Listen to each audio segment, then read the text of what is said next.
주얼에 맞추어서 묵도드림으로써 주일예를 시작하겠습니다.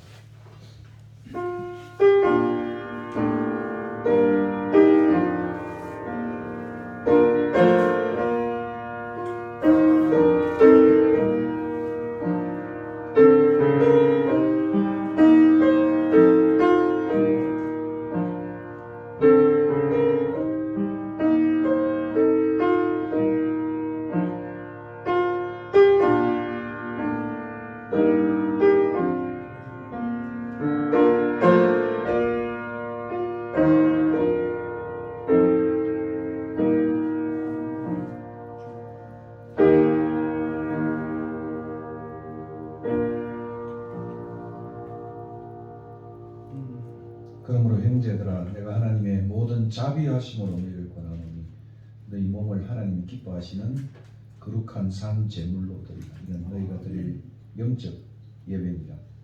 너희는 이 세대를 본받지 말고 오직 마음을 새롭게 하므로 변화를 받아 하나님의 선하시고 기뻐하시고 온전하신 뜻이 무엇인지 분별하도록 하라.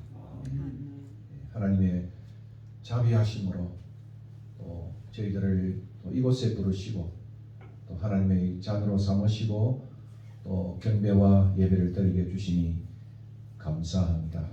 우리의 삶 전체가 하나님께 드릴 영적 예배가 되게 하시고 오늘도 또 거룩한 날을 구별하여 또 주님 앞에 나왔습니다. 신령과 진정으로 드려지는 예배가 되게 하시고 또 이런 코비의 상황 속에서도 우리의 마음과 삶이 온전히 주님 앞에 올려드리는 새해가 될 수 있도록 인도하시고 또 우리의 권속들을 어디 있든지 간에 모든 위험과 악과 유혹에서 오늘도 건져 주시옵소서. 건강이 좋지 않는 권속들을 기억하시고 하나님이 회복의 은혜를 주시고 치유의 은혜를 더하셔서 올 한 해는 더욱 건강하게 주님 앞에 설 수 있도록 주님 붙잡아 주시옵소서. 오늘도 하나님의 선하시고 기뻐하시고 온전하신 뜻을 저희들이 말씀을 통하여 다시 한번 기억하는 시간 되게 하시고 오늘도 우리 드리는 찬양과 기도와 헌물을 받아주시고 우리의 남은 생에도 주님 받아 주시옵소서. 성삼위 하나님 영광 받아주시기를 간절히 바라옵고 존귀하신 예수 그리스도 이름으로 기도하옵나이다. 아멘. 사도신경으로 시간 구별하겠습니다. 전능하사 천지를 만드신 하나님 아버지를 내가 믿사오며 그 외아들 우리 주 예수 그리스도를 믿사오니 이는 성령으로 잉태하사 동정녀 마리아에게 나시고 본디오 빌라도에게 고난을 받으사 십자가에 못 박혀 죽으시고 장사한 지 사흘 만에 죽은 자 가운데서 다시 살아나시며 하늘에 오르사 전능하신 하나님 우편에 앉아 계시다가 저리로서 산자와 죽은 자를 심판하러 오시리라. 성령을 믿사오며 거룩한 공회와 성도와 서로 교통하는 것과 죄를 사하여 주시는 것과 몸이 다시 사는 것과 영원히 사는 것을 믿사옵나이다. 찬송가 67장 함께 찬양하겠습니다.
주노하시고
할렐루야.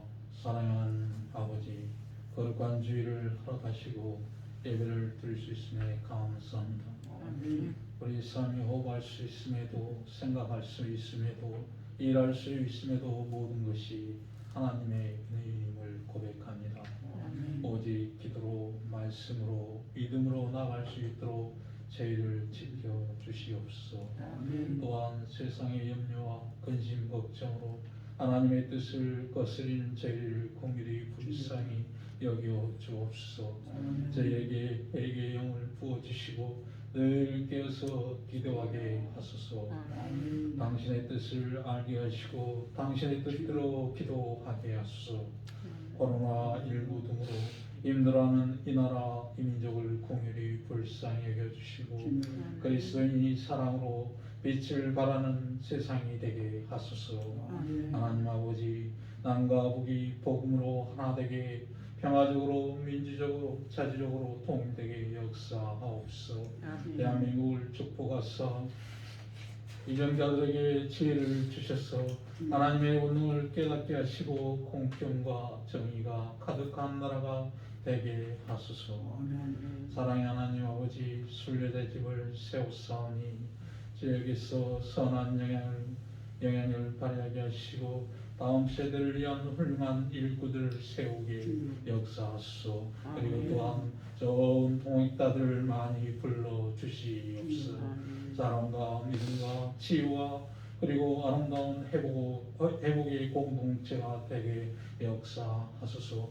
이 시간 말씀을 전하시는 목사님에게 성령의 권능을 부어주시고 듣는 자에게는 은혜를 통해 삶이 변화되고 역사하여 축복의 통로로 축복의 주인공이 되게 역사하소서. 하나님, 이 시간 예배의 시정을 주님께 맡기오며 주님 홀로만 영광 받아 주소서. 우리를 구원하신 예수 그리스도 이름으로 기도드립니다. 아멘.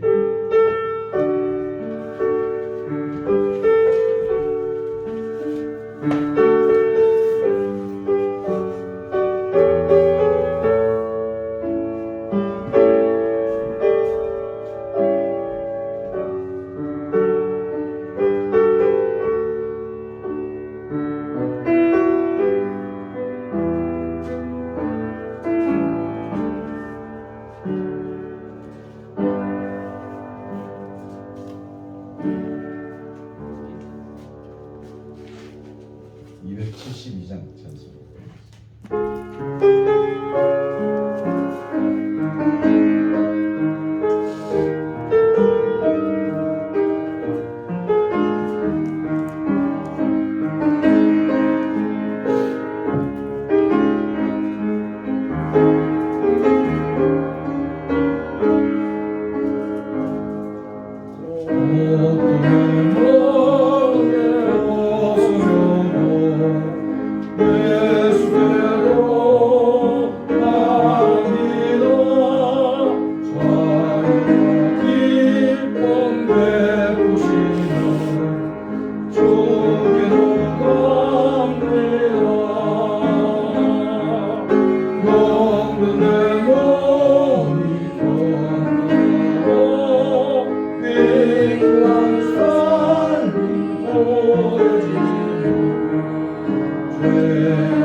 내 주께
오늘 우리에게 주신 하나님의 말씀은 창세기 22장 1절에서 19절입니다.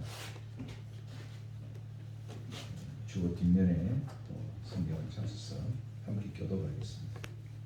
그 일 후에 하나님이 아브라함을 시험하시려고 그를 부르시되 아브라함아 하시니 그가 가로되 내가 여기 있나이다. 여호와께서 이르시되 내 아들 내 사랑하는 독자 이삭을 데리고 모리아 땅으로 가서 내가 내게 일러준 한 산 거기서 그를 번제로 드리라. 아브라함이 아침에 일찍 일어나 나귀 한 장을 지우고 두 사원과 그 아들 이삭을 데리고 번제에 쓸 나무를 쪼개어 가지고 떠나 하나님의 자기에게 지시하는 곳으로 가더니 제3일에 아브라함이 눈을 들어 그곳을 멀리 바라본지라. 이 아브라함이 사환에게 이르되 너희는 나귀와 함께 여기서 기다리라. 내가 아이와 함께 저기 가서 경배하고 너희에게로 돌아오리라 하고 그의 아들 이삭에게 지우고 자기는 불과 칼을 손에 들고 두 사람이 동행하더니 이삭이 그 아버지 아브라함에게 말하되 이르되 내 아버지여 하니 내가 이르되 내 아들아 내가 여기 있노라. 이삭이 이르되 불과 나무는 있거니와 번제할 어린 양은 어디 있나이까. 아브라함이 이르되 내 아들아 번제할 어린 양은 하나님이 자기를 위하여 친히 준비하시리라 하고 함께 나아가서 하나님이 그에게 일러 주신 곳이 이런지라.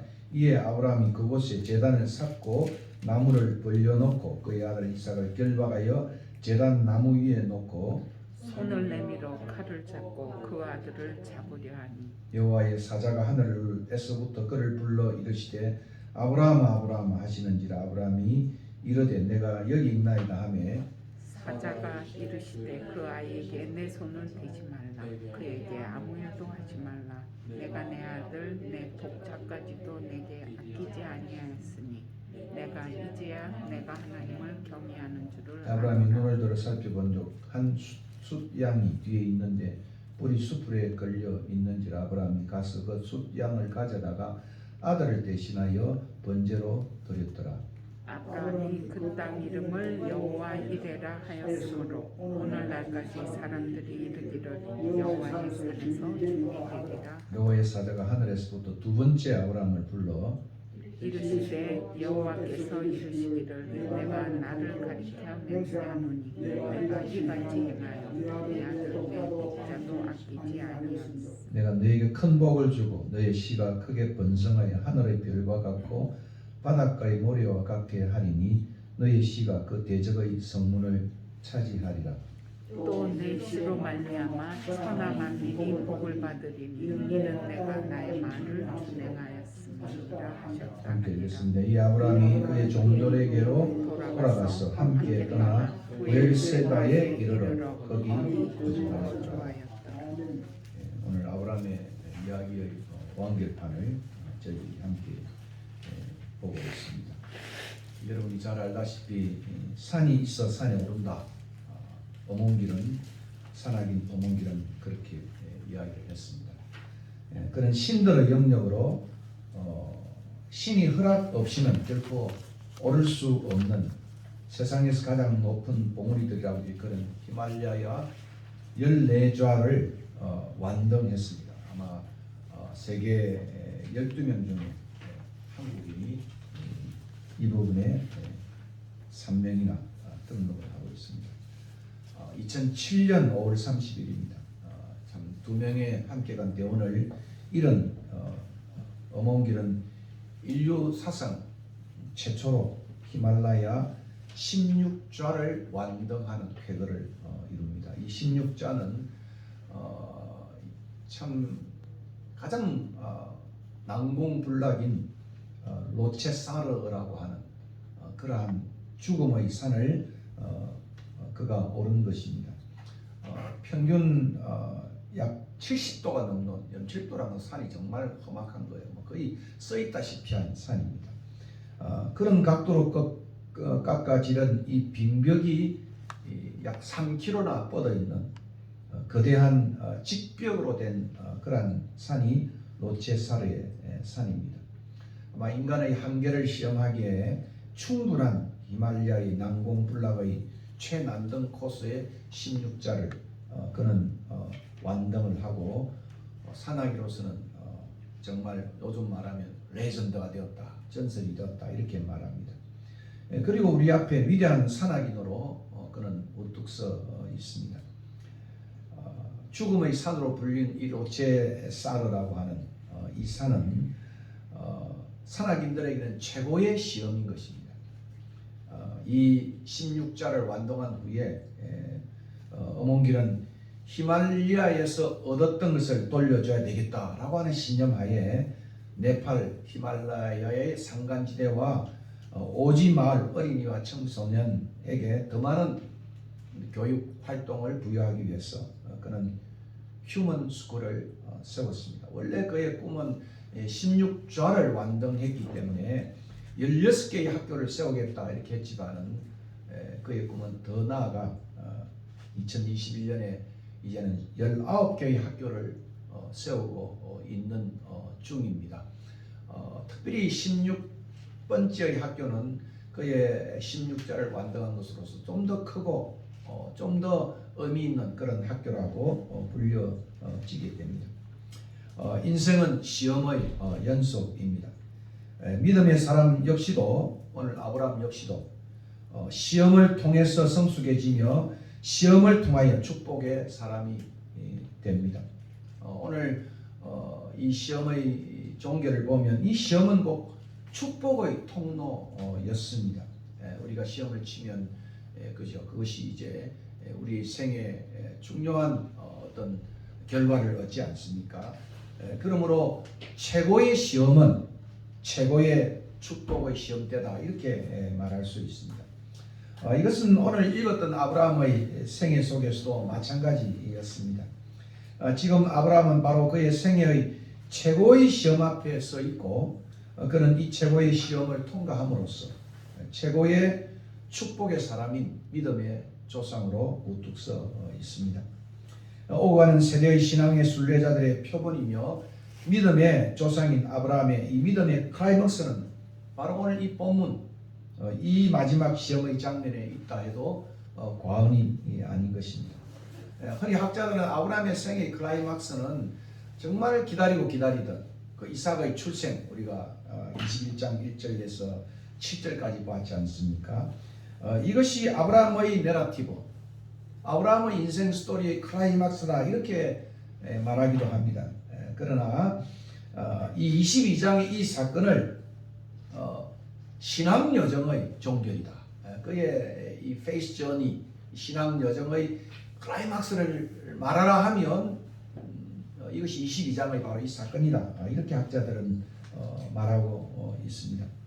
믿음의 조상 아브라함이 정말 애지중지하던 백세에 낳았던 자기 외아들 그 이삭을 모리아 산에서 번제로 번제라는 것은 올라라고 하는 것으로 정말 살해해서 완전히 다 태우는 그러한 헌신의 제사를 번제라고 말합니다. 이 번제로 바친 이 사건은 오고 가는 믿음의 세대들에게 신앙의 헌신이 무엇인가 하는 위대한 교훈을 들려주고 있습니다. 그러므로 이것은 단지 아브라함에게만 한정되어진 그런 시험이라기보다는 오고 가는 믿음의 모든 세대들에게 주어진 최고의 시험의 모습을 우리에게 소개해 준다. 그렇게 말합니다. 이런 하나님의 시험에 대한 아브라함의 믿음의 헌신은 오늘 16절 10절 읽어보시면 천하 만민이 복을 받는, 정말 이 일을 통해서 너가 이렇게 한 적 내가 네게 이렇게 하겠다, 그의 복에 복을 더하는 최고의 복을 더해주고 있습니다. 한마디로 그가 넘어야 할 믿음의 최고봉입니다. 한마디로 이 시험은 축복의 또 최고봉이기도 한 것입니다. 나만이 아니라 내 가족만이 아닌 천하 만민이 얻는, 그러니까 이 아브라함의 축복의 최고봉이라기보다는 더 넘어서 천하 만민이 복을 받는 축복의 최고봉이기도 합니다. 우리는 이 장면에서 정말 아버지의 헌신과 그 아들의 순종이 함께 어우러져서 마치 신약의 골고다의 그 정상에서 그 아들을 아낌없이 내어주고, 그 아들은 또 완벽한 자발적 순종을 통해서 십자가의 위대한 대속적 희생을 통하여 정말 온 만민이 축복을 받는 이러한 모습의 그러한 예표이기도 한 것입니다. 최고의 시험의 봉우리며 최대의 축복의 봉우리가 아브라함의 인생 속에 바로 오늘 이 장면이고, 이 장면은 종말론적으로 예수 그리스도의 오심으로 완벽한 한 모습으로 우리에게 소개를 해주고 있습니다. 아브라함처럼 우리도 어쩌면 이 시간에 이 시험의 최고봉 앞에 서 있는지도 모르겠습니다. 우리가 쭉 12장부터 읽어보시면 신뢰의 시험을 거치고 가치의 시험을 거치고, 그가 큰 기근에도 그는 처음에는 실패했지만 그러나 하나님을 신뢰하는 법을 배웠습니다. 그리고 많은 그러한 물질이 땅이 생김으로 롯과의 그러한 다툼 속에서도 가치의 시험을 그는 통과했습니다. 그리고 정말 그 당시의 대동아 전쟁 같은, 어쩌면 그 당시의 세계 전쟁 속에 그가 그 조카가 들어감으로 인해서 그 조카를 끝까지 사랑하는 사랑의 시험을 우리는 보았습니다. 그리고 마지막에 그 힘들고 힘든 인생의 큰 시험 중에 이 기다림의 시험을 지나서 이제 마지막 최고의 시험대 앞에 그는 서 있습니다. 아들에 대한 약속이 성취될 때까지 하나님은 아브라함의 믿음을 여러 가지 면에서 시험하셨고, 이 시험을 통해서 그에게 위대한 은총의 아들, 기적의 아들을, 세상 사람들이 생각지도 못하는 100세의 정말 불모의 여인 앞에 아들을 얻는 그러한 기적을 만나게 했습니다. 아마 여러분의 신앙은 어떤지 모르겠어요. 젊은 날이 여러분의 신앙의 피건지 모르겠어요. 그러나 10년, 20년, 30년, 40년, 50년의 생애를 지나면서 아직도 최고의 축복은 우리에게 남아있다, 이렇게도 말할 수 있습니다. 언젠가 이동훈 목사님은 둘째 아들을 떠나보내면서 그 아들의 최고는, 그 아들의 마지막 정점은 그가 그 학교를 수석으로 졸업했다든가 변호사 시험을 쳤다든가 이것이 아니었고, 그 몇 달의 그 암투병 속에서 그 아들이 하나님에 대한 깊은 사랑과 헌신을 표현하는 바로 그 죽음의 장면이 그가 지나보면서 최고의 자리였다, 이렇게 그는 마지막 그 아들을 보내는 환송 예배에서 그렇게 간증했던 것을 아직도 저는 생생하게 기억을 하고 있습니다. 이제 이삭이 탄생한 후에 한참을 지나서 아마 이 아이라고 하는 이 단어는 3살부터 청년까지의 기간을 말하는 그런 히브리어 단어이기도 합니다. 많은 학자들은 아마 청년이 되었던 10대 말이 되었던 그러한 나이이기도 하고, 우리가 23장 4장을 읽어보면 23장에 이제 사라가 127세에 죽는데 아마 37세 이전의 그러한 젊은 시절이었다, 이렇게 이야기들 하고 있습니다. 아무튼 한참을 지나 하나님은 다시 아브라함을 시험하시기 위해서 부르셨다. 1절에 오늘 본문 여러분 1절을 보시면은 참 놀라운 표현을 하고 있지 않습니까? 그 일 후에 하나님이 아브라함을 시험하시려고 그러니까 오늘 이 사건은 하나님의 유혹이 아니라 테스트, 시험이었다. 그렇게 말하고 있습니다. 사실 이 시험은 그의 믿음에 대한 시험의 앞서서 말한 것은 완결판이다. 이렇게 말할 수 있습니다.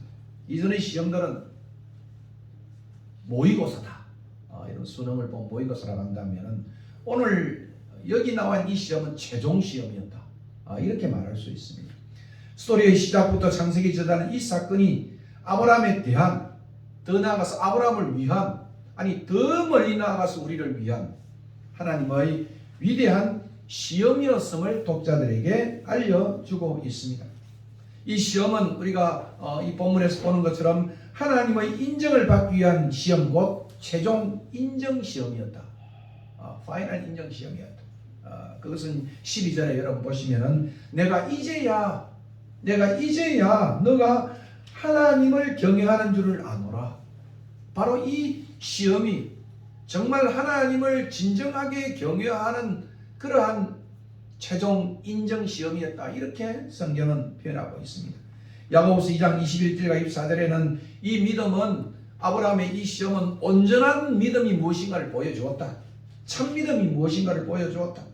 그래서 너가 복음이와 믿음이 그의 행함과 함께 일하고 행함으로 믿음이 온전하게 되어졌다. 아브라함이 이끌어졌던 22장의 이 놀라운 헌신은 진정한 참 믿음, 믿음의 생거리라고 할 수 있겠죠. 믿음의 민낯이라고 말할 수 있겠죠. 그것을 보여준 것이라고 성경은 야고보서는 표현을 하고 있습니다. 그리고 더 나아가 이 시험은 하나님께서 아브라함에게 큰 축복을 주시기 위한 시험. 그것이 뭐라고요? 천하 만민이 복을 얻는 시험이었다. 이렇게 표현하고 있습니다. 한마디로 아브라함이 믿음의 조상으로 우뚝 서게 하는 시험이었습니다. 그러므로 오늘 2절을 읽어보시면은 이 시험이 얼마나 중대한 것인지를 잘 히브리어로 표현을 해주고 있습니다.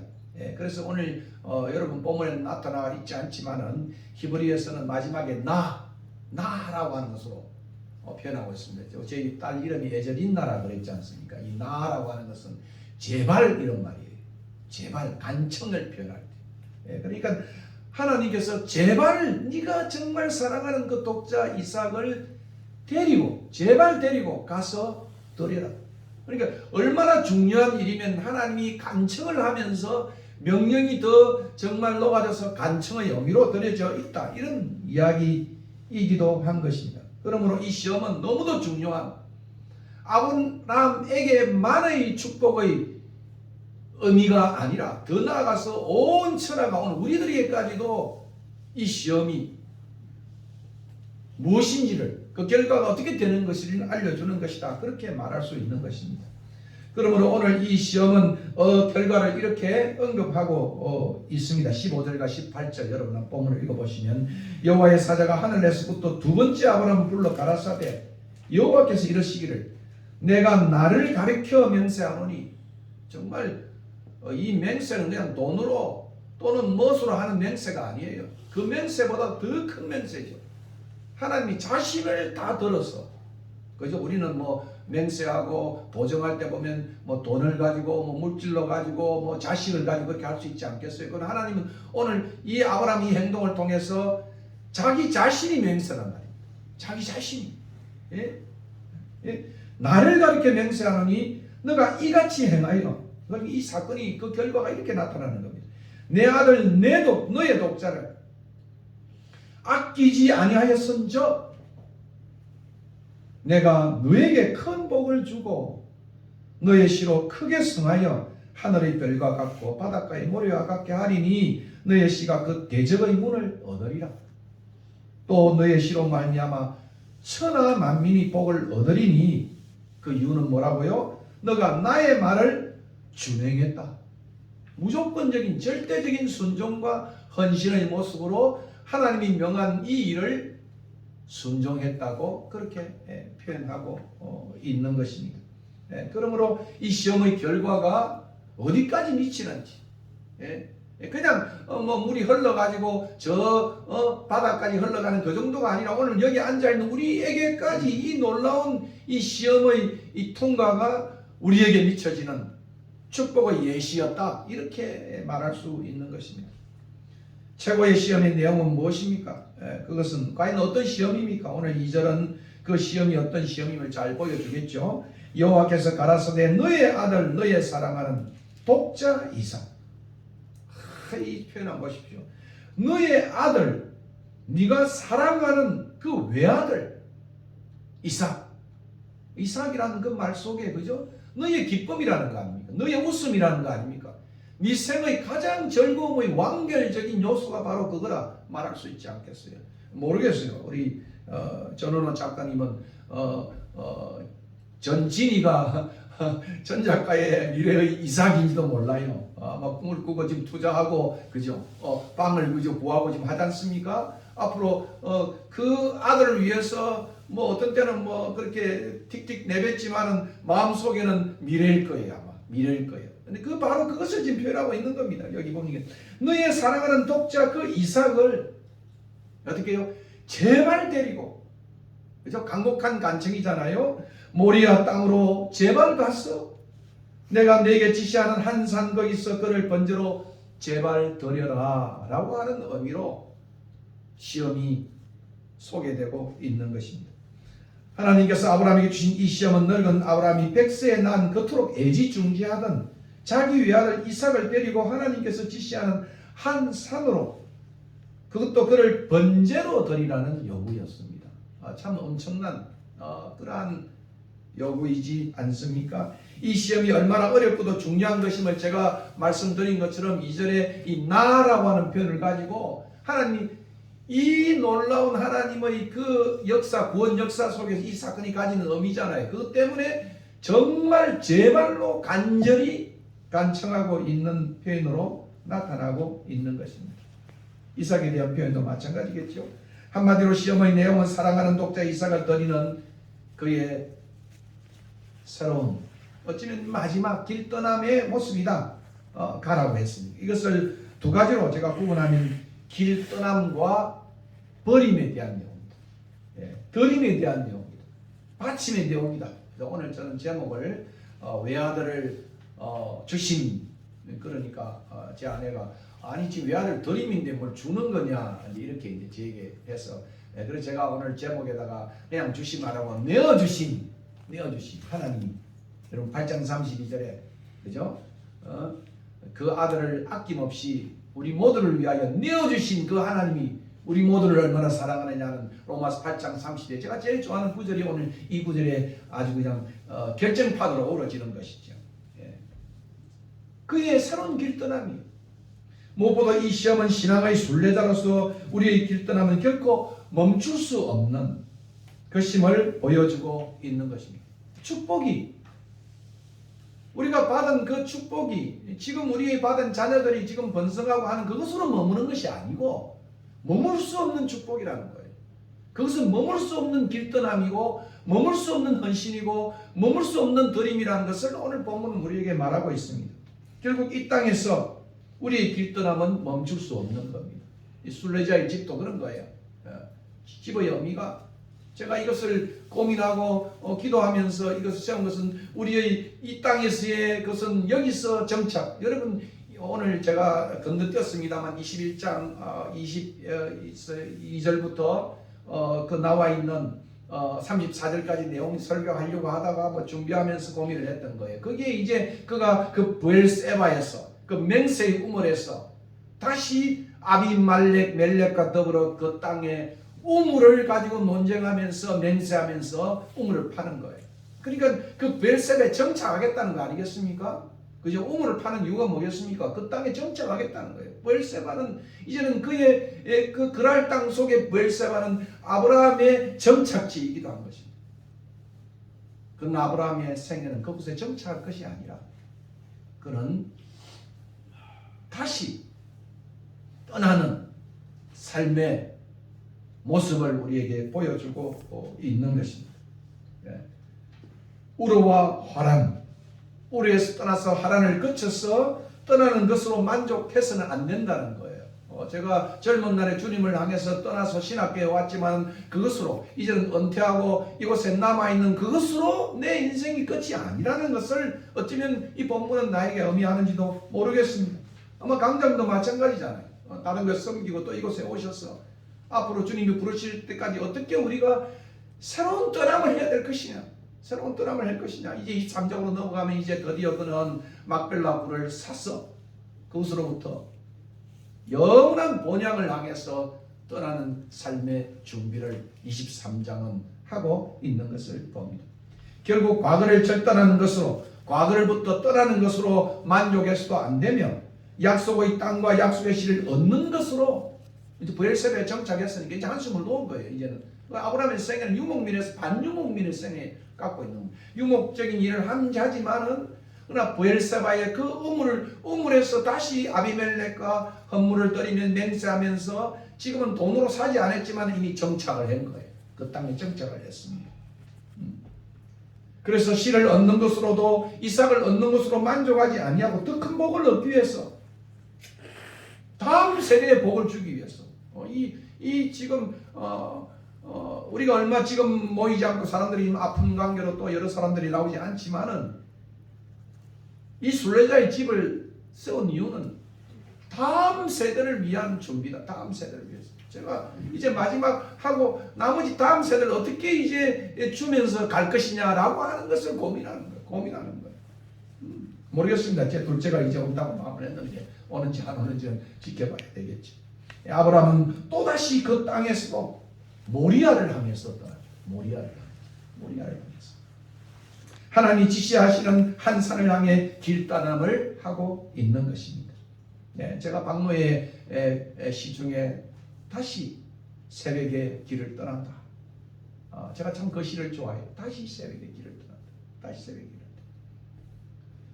이제는 정착하여 시도 없고 안정을 누리는데 또다시 떠나라니 천고만고 끝에 그 기다림의 시간이 16장, 10장, 13년이 흘러갔잖아요. 그리고 거기서 얼마나 고뇌했는지 그도 기다림에 지쳐가지고 울다 지쳐가지고 그죠? 소위 말하면 이스마엘도 생각해보고 엘리에셀도 이제 안 되니까 엘리에셀은 어떻습니까? 그렇게 하면서 기다림의 드디어 25년의 기다림 속에서 그가 100세에 정말 얻은 정말 애지중지하는 독자 이삭, 그의 웃음이고 그의 기쁨을 데리고 또다시 떠나야 되는 거예요. 예? 그 아들을 모리아 산에 번제로 드리기 위하여 떠나라고 하다니 하나님 정신이 있습니까? 나 이제 그만하고 싶어요. 예? 그만 쉬고 싶어요. 이렇게 말할 수 있지 않겠어요? 할 만큼 했잖아요. 예? 어떻게 하여서 얻은 아들인데 사라의 요구에 따라 이스마엘도 떠나보냈는데 그의 정말 진짜 장자지요. 사실은. 그죠? 장자인 이스마엘도 사라가 요구하고 하나님이 동의했지 않습니까? 떠나본 이제 하나 남은 이 약속의 아들마저 떠나게 하다니. 믿음의 여정, 축복의 여정이 꼭 이래야 하는가? 신앙의 여정, 축복의 여정에는 머무름이 없는 것입니다. 하나님을 더 잘 알기 위해서, 더 큰 축복을 받기 위해서, 믿음의 조상이 되기 위해서, 천하 만민이 복을 받기 위해서, 다음 세대가 축복의 길로 들어서기 위해서 아브라함은 하나님의 명령에 순종하여 말없이 길을 떠납니다. 그리고 자신이 가장 애지중지하는 그의 독자 이삭을 하나님께 드리게 됩니다. 그리고 그는 이 길 떠남 후에 하나님의 전폭적인 절대적인 지지를 받는 하나님의 벗이 되고 축복의 사람으로 믿음의 조상으로 우뚝 섰고 여호와 이레의 하나님을 그는 만나게 됩니다. 최고의 축복이죠. 하나님은 언제든지 중재하신다. 하나님은 나의 삶을 보신다. 하나님의 시선이 계속해서 그의 삶에 머물고 있다. 이렇게 표현이에요. 어느 목사님은 시선에 대한 이야기를 합니다만 하나님이 보신다. 이 여호와 이레나 맞죠? 나중에 설명을 드릴게요. God will see. 이 라라고 하는 동사가 이 단어 속에 있어요. 그리고 이 지금 시험은 독자 이삭을 드리는 것. 길떠난만이 아니라 드림의 영이에요. 미래까지도 다 내어 죽어서라도 하나님을 사랑하는가, 순종하는가, 신뢰하는가를 우리에게 말하고 있는 것입니다. 결국 이 길떠남은 버림으로만 얻을 수 있는 축복의 길떠남이에요. 자기의 미래까지도 포기하는 버림의 길떠남입니다. 모르겠어요. 이 심상범이가, 이 김영희가 어디까지 버리고 어디까지 떠나고 어디까지 살아야 될지는 우리가 앞으로 하나님께서 보여주시는 나아의 길 속에서 우리가 해야 할 것입니다. 가장 사랑하는 아들, 가장 아까운 아들을 데리고 번제나무를 그에게 지우고 결박하고 칼을 빼어들고 죽여서 드리는 순종의 길떠남입니다. 헌신의 길떠남입니다. 손에 불과 칼을 들고 떠나는 길떠남이, 이런 모습을 12절은 요약하여 너가 내 아들 너의 독자라도, 강조하는 보세요. 너가 너의 아들 너의 독자라도 내게 아끼지 아니하였으니, 이 아끼지 아니한다는 것은 이건 굉장히 중요한 표현입니다. 매를 되었다는 거예요. 고난 속에 있겠다는 거예요. 예.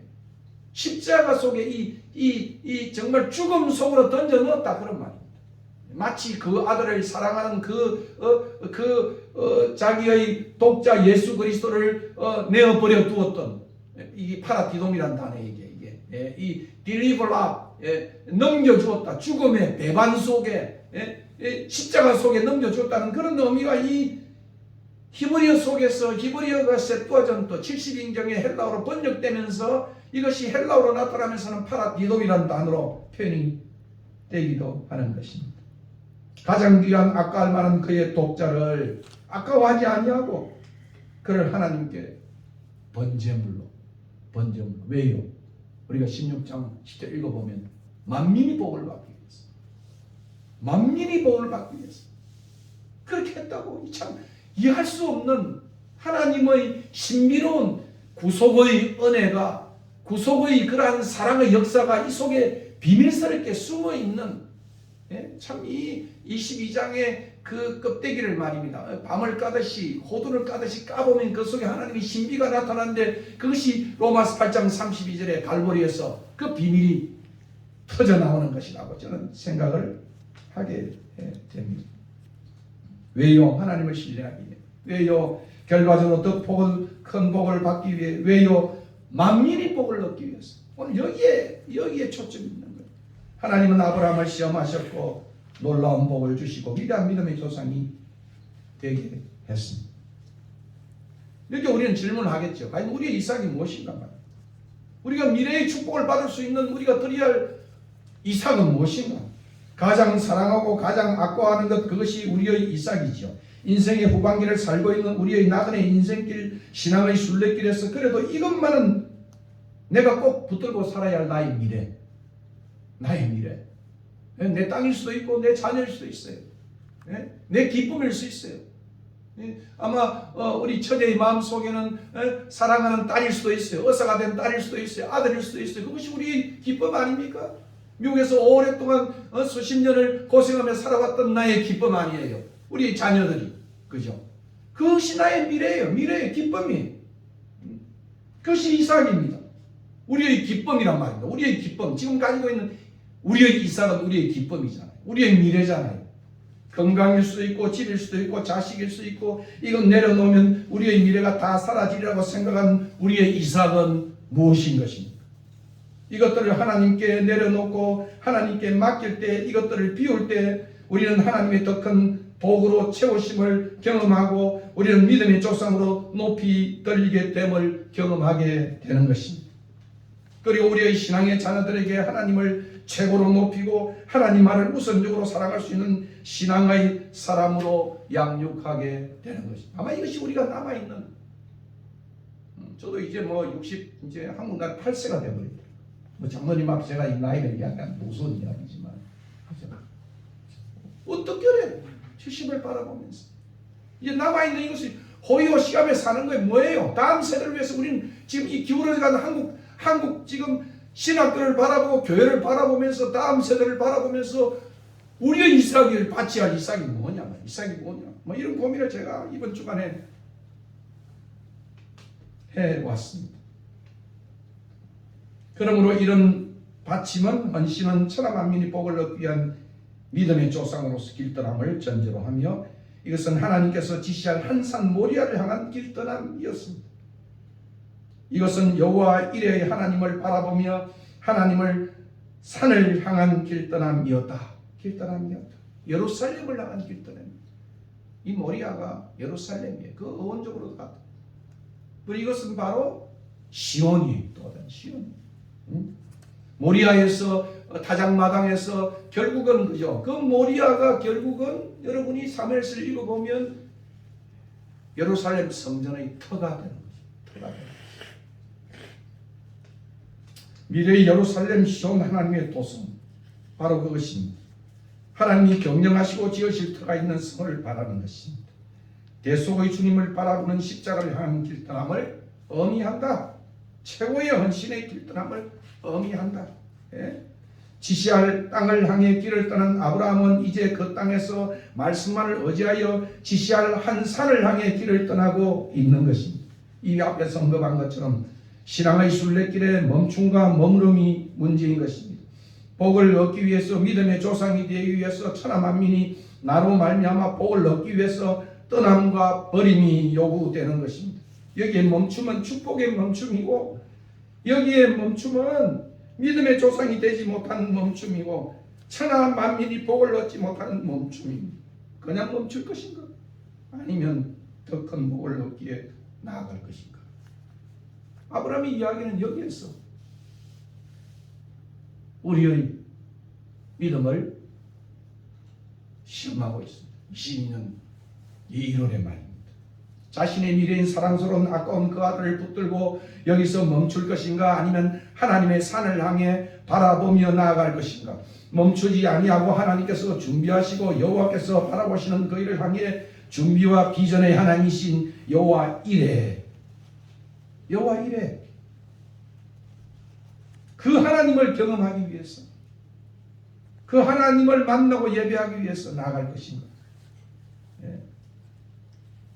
그 땅에서 그 시만을 붙들지 아니하고 붙들고 머물지 아니하고 그냥 벨세바에서 그냥 정착해서 그냥 살지 아니하고 하나님 말씀만을 의지하여 그는 다시 모리아를 향해 떠나고 있습니다.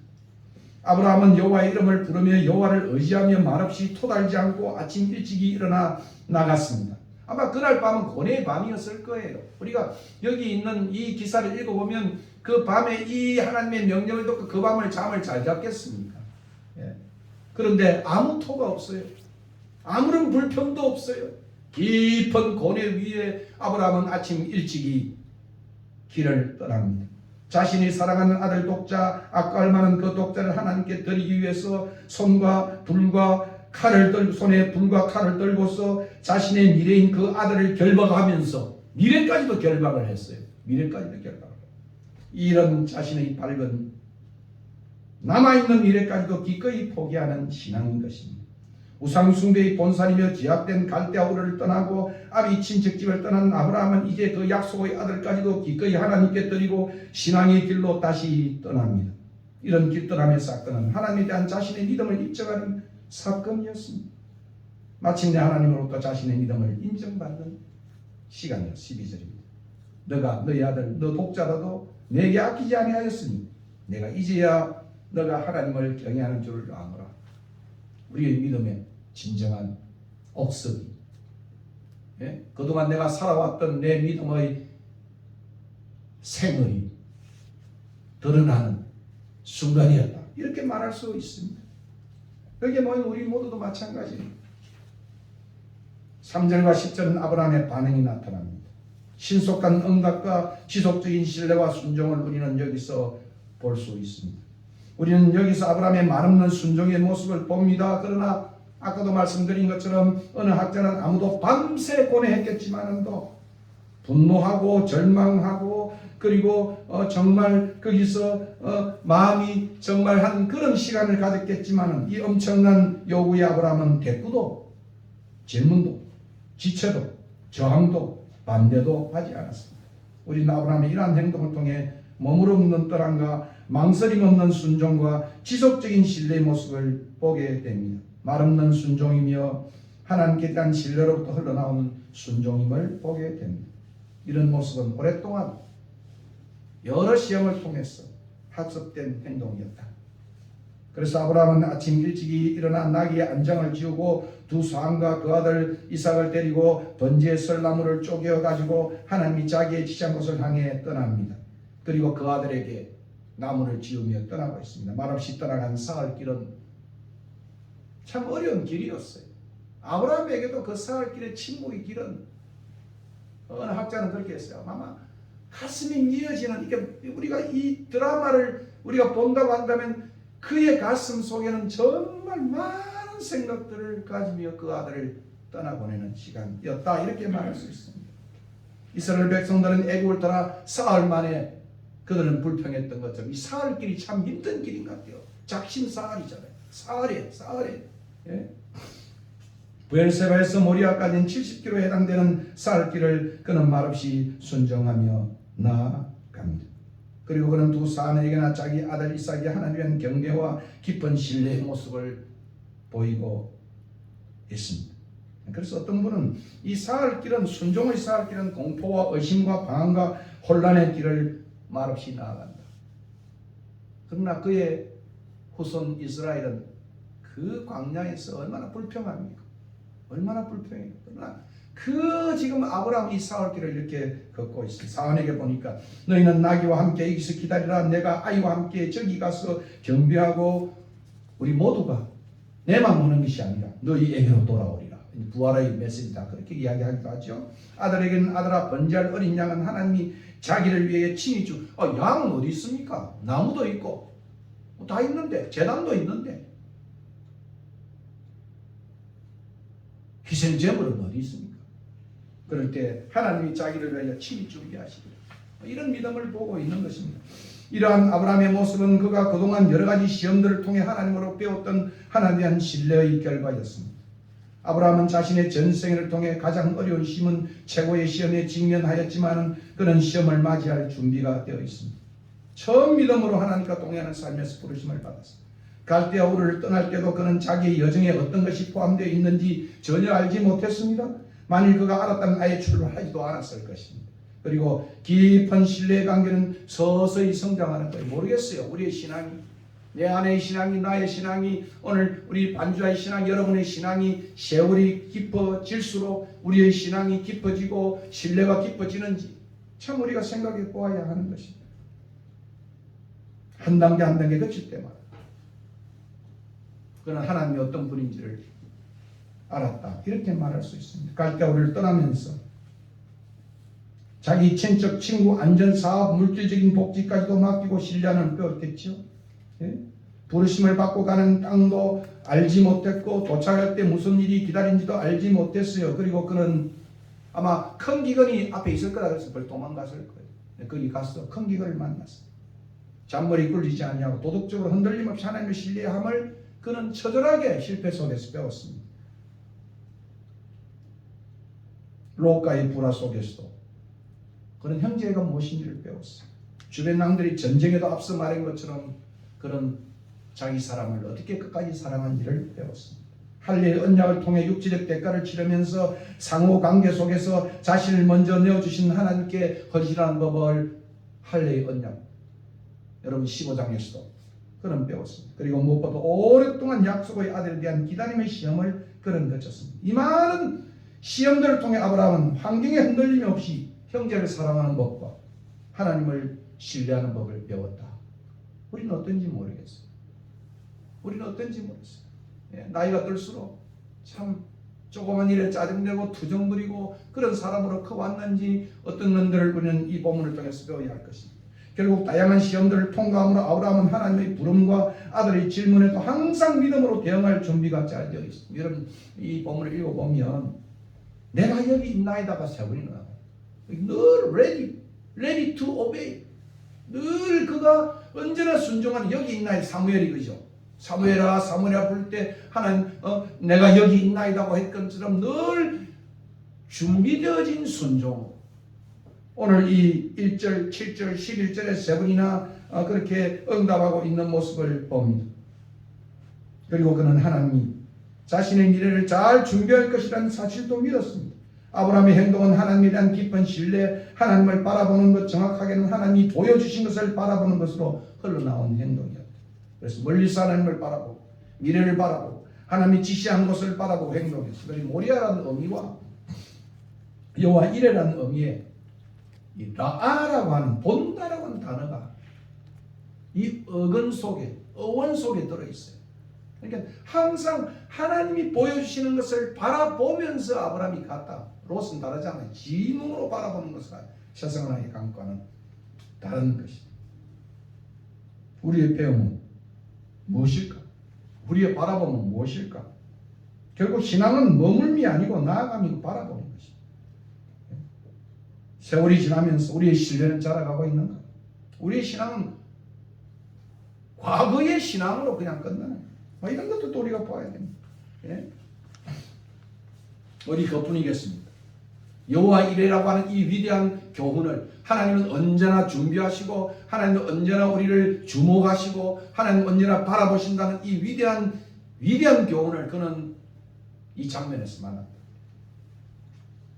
그리고 이 사건 속에는 성부 하나님의 위대한 사랑과 성자 예수님의 자발적 순종과 희생의 아름다운 모습으로 중첩하고 있는 것입니다. 이게 제가 참 이 본문을 묵상하고 연구하면서 받았던 은혜예요. 모리아산을 향한 여정 번제를 주님께 드린 일에 아버지와 아들은 한마음 일치가 되어져서 함께 동행하였고 함께 일하고 있습니다. 6절과 10절이에요. 아브라함이 이에 번제나무를 차여 그 아들 이삭에게 주고 자기는 불과 칼을 손에 들고 두 사람이 동행하더니 이삭이 그 아비 아브라함에게 말하되 가로되 내 아버지여 하니 그가 가로되 내 아들아 내가 여기 있노라. 이삭이 가로되 불과 나무는 있거니와 번제할 어린 양은 어디 있나이까. 아브라함이 가로되 아들아 번제할 어린 양은 하나님이 자기를 위하여 친히 준비하시나고. 두 사람이 함께나 일신동체가 되었어요. 성부와 성자가 일신동체가 되어져서 이 놀라운 일에 참여하고 있음을 보여주고 있는 것입니다. 하나님이 그에게 지시한 곳에 이른지라. 그러니까 그 산을 바라보면서 이제 산 꼭대기로 올라가는 그 길 속에 두 사람이 오가면서 함께 동행하는 그 모습은 마치 비아 돌로로사 골고다의 길을 가는, 지금 그 아들은 나무를 등에 지고 가지만은 그 하나님의 그 아들은 나무 십자가를 등에 지고 골고다로 지금 올라가는 바로 그 길 속에 버려진 아들이 아니잖아요. 혼자 가는 아들이 아니잖아요. 아버지와 아들이 지금 함께하는 것처럼 성부 하나님이 그 길을 지켜보시며 그저 가시는 그 길이라고 하는 생각을 해보는 것입니다. 이삭이 나무를 지고 이 산을 오르는 모습 속에 마치 나무 십자가를 지고 비아 돌로로사 골고다의 길을 오르는 그 아들 예수의 모습이 중첩되고 있지는 않을까 하는 해석은 지나친 해석일까요? 여기에는 아까와는 하나님의 자신의 독자를, 그 사랑하는 독자를 이 땅에 보내시고 십자가에 그 아들을 내어버려 두신 우리를 향한 성부 하나님의 사랑과 성자 아들의 자발적 순종의 대속적 사랑이 중첩되어 있다. 중첩되어 있다. 예수께서 십자가를 지고 가셨지만 그러나 그 배후에는 오늘 이 모습을 통해서 우리가 그 성부 하나님의 찢어질 듯한 고뇌가 있었다면, 아까워하는 그 아들을 그죠? 올라가면 골고다에 올라가면서 그 아버지의 아브라함의 고뇌가 있었던 것처럼 성부 하나님이 그 아들을 보내시며 십자가에 그 길을 지고 가는 데는 성부 하나님의 놀라운 고뇌가 고통이 있었다. 이렇게 말할 수 있는 것입니다. 그 아들의 죽음의 고통을 담당하시는 아버지셨다라고 하는 것을 우리가 이 지금 오늘 이 모리아산의 이 모습을 통해서 그것을 십자가에 대입시켜 보면 아버지의 고통을 우리는 보게 된다. 참 성부의 고통을 우리가 잘 몰라요. 그러니까 몰투마는 십자가에 달린 그 아들의 배후에는 고통당하는 성부가 있다, 이렇게 몰투마는 이야기를 하고 있는 것입니다. 여러분 이사야 53장 4절로 제가 한 5분 안에 제가 마치겠어요. 오늘 아브라함 생에는 종교를 지을까 지금 생각을 하고 있어요. 종교를 파니까 조금 제가 한 5분 정도 더 하시. 여러분 이사야 53장에 보면 그는 실로 우리의 질고를 지고 우리의 슬픔을 당하였거늘 우리는 생각하기를 그가 징벌을 받아 하나님께 맞으며 고난을 당한다 하였노라. 그가 찔림은 우리의 허물을 인하며 그가 상함은 우리의 죄악을 인함이라. 그가 징계를 받음으로 우리가 평화를 누리고 그가 채찍에 맞음으로 우리가 나오고. 이건 너무도 잘 아는 말이에요. 그러니까 그 아들의 고통에 대한 부분을 소개하고 있는데 10절에 딱 가서 제가 내 마음에 아주 충격을 주는 말이었어요. 여기 보셨죠? 여호와께서 이 53장 10절에 그로 상함을 받게 하시기를 원하서 질고를 당케 하셨습니다. 여기에 제가 마음이 꽂혔어요. 여호와께서 그 아들이 고통을 당게 아버지의 아픔이 그죠? 여호와께서 성부 하나님께서 이 아들의 상함을 받게 하시기를 원하사 질고를 당케 했다. 이렇게 표현하고 있는 겁니다. 그 영혼을 속군제물로 드리게 이르면 그가 그 시를 보게 되며 그날은 길 것이요 그의 손으로 여호와의 뜻을 성취하리로다. 그죠? 그 아들의 비통한 그죠? 그 죽음의 올라가는 그 길 속에 성부 하나님의 그 원함과 그 기대와 그 고통과 고뇌가 가득했다. 이런 표현입니다. 말씀했겠어요. 인도에서는 50세의 나이를 바나프라스타라고 말합니다. 제가 아마 처음 순례자의 집을 시작할 때 이야기를 했어요. 산을 바라보기 시작합니다. 50은 산을 바라보기 시작합니다. 우리는 지금 이 시험의 산, 믿음의 산, 축복의 산을 바라보는 사람이 되었으면 좋겠어요. 그리고 내 미래조차도 하나님이 원하시면 내려놓을 줄 아는 믿음의 사람이 되었으면 좋겠습니다. 저의 이상은 무엇입니까? 여러분의 이상은 무엇입니까? 여러분이 가장 애지중지한 여러분의 인생의 다른 건 몰라도 내가 웃을 수 있는, 기뻐할 수 있는 것, 그게 뭘까? 제가 좀 저의 아픔을 생각하고 또 뭐 여러 사람의 아픔을 생각하고 또 내 건강을 생각해 볼 때마다 참 우리 속에 가지고 있는 그 웃음이 빼앗겨 나가고 건강으로 빼앗겨 나갈 때 그래도 내가 속에 간직하고 있는 그 기쁨, 그 웃음, 손자예요? 손녀예요? 내 미래예요? 뭐예요? 예? 오늘 본문은 하나님 자신을 최고의 자리에 둘 줄 아는 믿음의 사람, 어느 것보다도 어떤 선물보다도 어떤 은혜보다도 어떤 약속의 열매보다도 하나님을 더 사랑하는 것. 하나님이 주신 선물들을 사랑하는 것. 내가 하나님이기 때문에 나를 믿고 신뢰한 것이냐? 아니면 자식을 원하기 때문에 나를 믿었느냐? 하나님은 내가 너의 하나님 되기 때문에 나를 신뢰하기를 원하는 이것 하나만으로 예배의 의미가 되지 않아요. 예배의 의미가 되지 않겠어. 새해에는 이런 축복이, 이런 은혜가 저와 여러분에게 있으면 좋겠어요. 저도 참 어떤 때는 그죠, 뭐 이게 중요한 개고생하니 뭔 이거 하느냐, 영양가도 없어요. 보면 제가 이거 한다고 지금 뭐 사례를 봤습니까? 뭐 영양가 하나도 없어. 어쩌면 우리 돈 다 투자해야 되는 판이야. 이거 접을까? 어떤 애 제 아내가 말이야 왜서 목회 시작했냐고 내 말이야 은퇴했는데 개고생 시키냐고 그렇게 이제 불평하는 말이 하면 정말 내가 지금 미치다고 지금 뭐 오지랖이냐? 오늘 본문은 많은 걸 생각해 주는 많은 걸 생각해. 코비 시대에 지금 그죠? 여러분이 오지 못하고 저도 지금 연약한 목회자예요. 지금 이장로님 좀 들어오시나 했는데 왜 안 들어오시나? 오늘 분명히 기도시켜놨는데 안 하니까 김덕배 집사님을 바꿨잖아요. 지금 여기도 제가 이 막간 칠해가지고 그죠? 그러니까 전자가 어제 오겠냐고 약속했는데 안 들어와. 그런 마음이 드는 거예요. 근데 과연 내가 지고 있는 이상은 무엇입니까? 그죠? 과연 하나님이 지금 이 속에서도 나를 축복하실까? 다음 세대를 축복하실까? 이런 느낌을 맞습니다. 찬송하겠습니다. 제가 오늘 부흥 상행을 하는 것도 아니니까 마쳐야 되겠죠. 294장 찬송하겠습니다.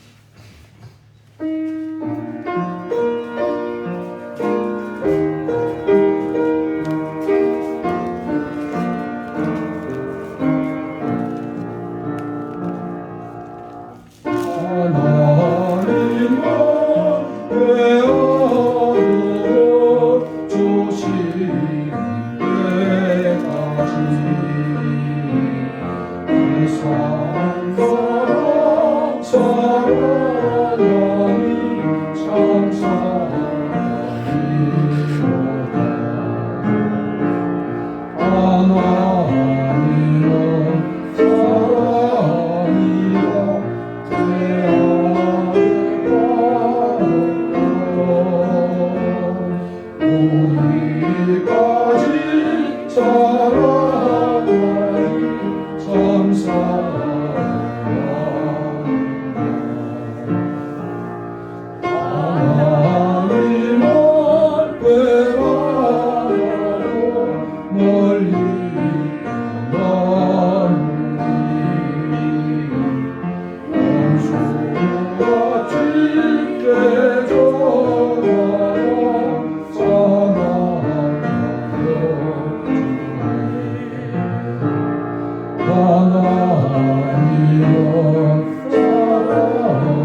한 1, 2분간 오늘 말씀 생각하면서 하나님 앞에 기도한 후에 축도하며 마치겠습니다. 고마우신 하나님, 다시 한번 창세기 12장의 아브라함의 사건을 보게 주신 데 감사합니다. 우리의 생을 하나님 인도해 주시고 지금까지 인도하시고 많은 어려움과 환난과 힘든 시험을 종신수의 많은 싸움을 거쳤어 은퇴하며 여기까지 왔습니다. 감사해 주시고 이 종을 하나님의 다음 세대에 못다한 하나님의 뜻을 못다한 꿈을 이루어드리는 남은 생에 될 수 있도록 때문에 붙잡아주시고 힘을 주시고 은혜를 주시고 기도를 주시고 하나님 앞에 믿음을 주시옵소서. 우리 순례자의 집을 하나님의 사용해 주시옵소서. 우리 삶을 받아주시고 우리 자녀를 받아주시옵소서. 감사합니다.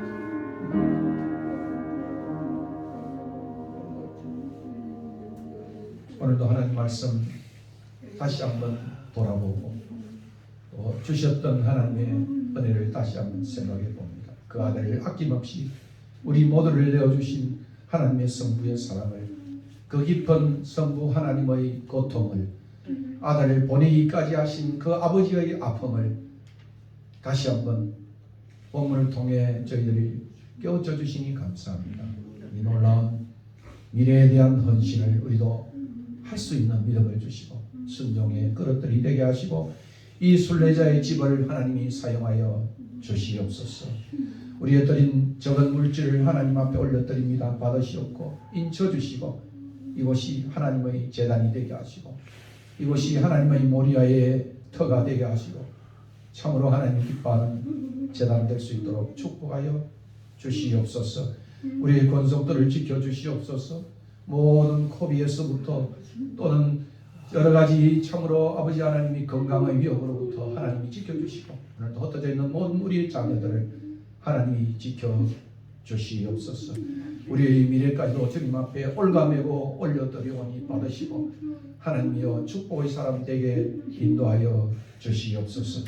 이제는 우리 주 예수 그리스도의 은혜와 그 아들을 아낌없이 보내신 하나님의 크신 사랑과 성령의 교통하심이 오늘 아브라함과 이삭의 이 기사를 보며 다시 한번 우리의 마음을 주님 앞에 올려드리며 오늘도 한국교회를 올려드리며 오대양 6대주에 나가 있는 우리의 선교사님들을 주님 앞에 올려드리며 하나님 받으시고 진정한 올라로 진정한 번제로 하나님이 흠량하셔서 놀라운 역사가 나타나는 귀한 주의 종들 삼아 주시고 오늘도 떨어진 물질에도 함께하여 주셨소. 성삼위 하나님의 놀라우신 은혜가 이제부터 영원 무궁토록 함께 있을지어다. 아멘.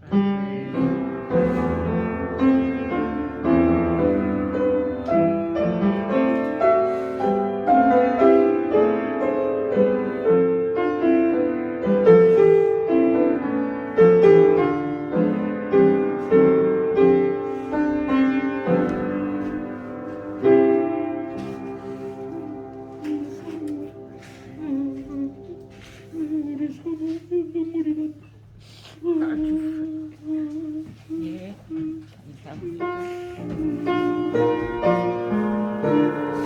이따